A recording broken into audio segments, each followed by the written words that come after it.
Hello, Bethel Community Church. This is Pastor Nathan with the Monday Devotion. Today we're going to be in the book of Ruth. We finished our Philippians series, and we're doing topicals or passages just as a fill-in before we start another series through a book or a specific topic. So expect the same thing from Rich and Tad, and let's jump in. So the book of Ruth is one of my favorite books in the Bible, and I have a lot of favorite books of the Bible, but it's particularly poignant to me because it happens during the time of the Judges. If you've studied the Bible or read through the Bible, the whole thing, you'll notice that the book of Judges is particularly horrible. How can I say that about Scripture? It's particularly horrible because it records a period of time where people are particularly horrible. Things are really, really, really bad in Israel during the time of the Judges. There's no king in Israel at this point. Everyone's doing what seems right in their own eyes. They mix Baal and Asherah worship, pagan worship, with the worship of Yahweh. What should be right is considered bad and mistreated. Those who are weak, those who are vulnerable or oppressed, it's just a really horrible. You read through the book of the Judges, and by the end you're just like, man, even some of the judges themselves, the priests, the people who should be the ones calling everyone to follow God and listen to God and follow His word, they're horrible people. They're deeply flawed people. People like Samson and the Levite, like they're messed up. And so in the middle of that scenario, in the middle of that culture and time period, you have the book of Ruth. And you have Boaz and Ruth who come in and they step in and they have a faith that follows after God, and they live it out.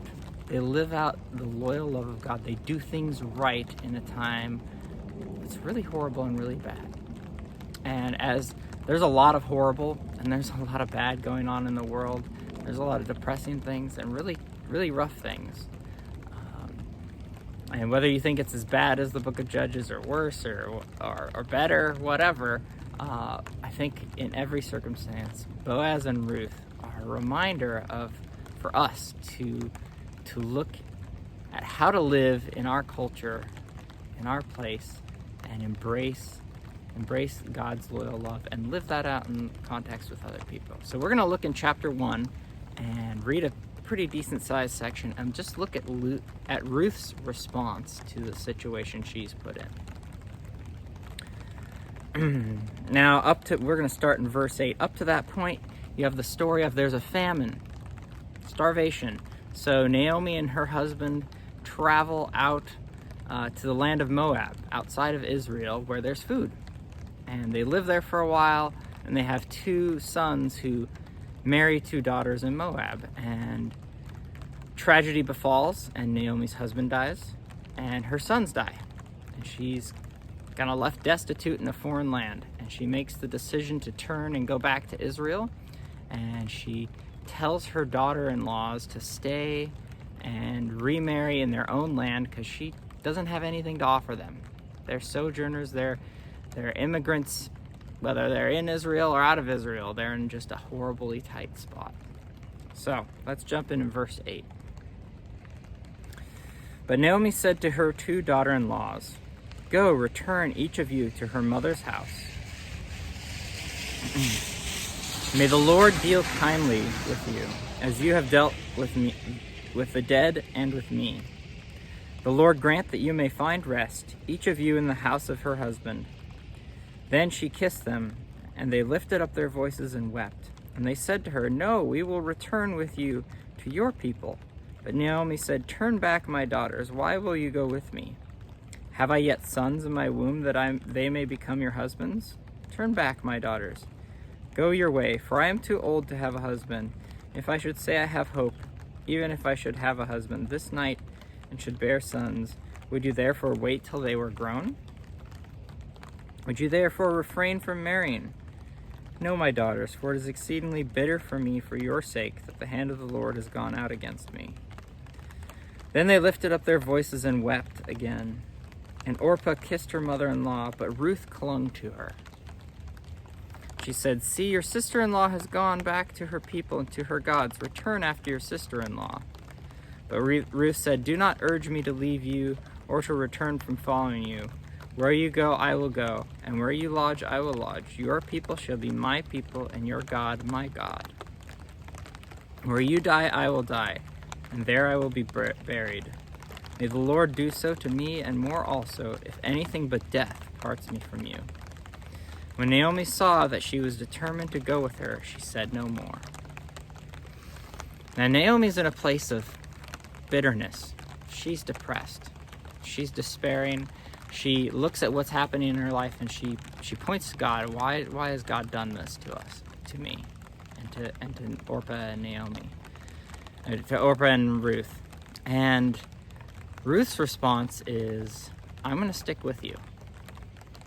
I'm going to show you love.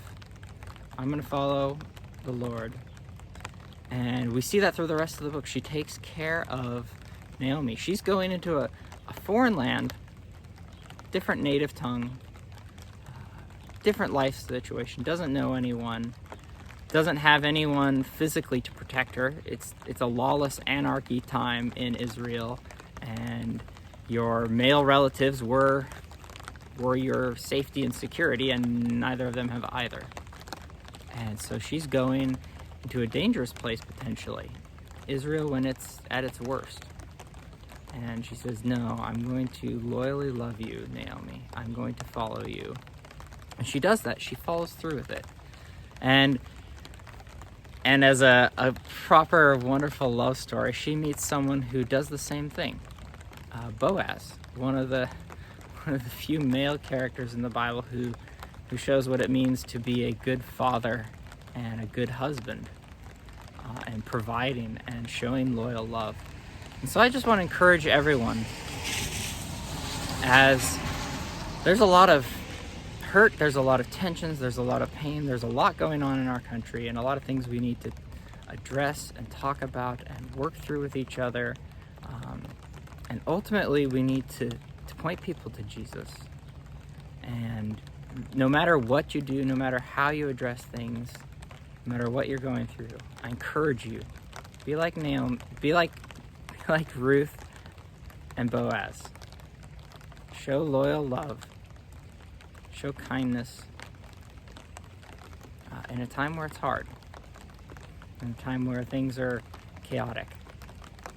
Be those who follow God and show love. Have a wonderful week. I love you all, and God bless.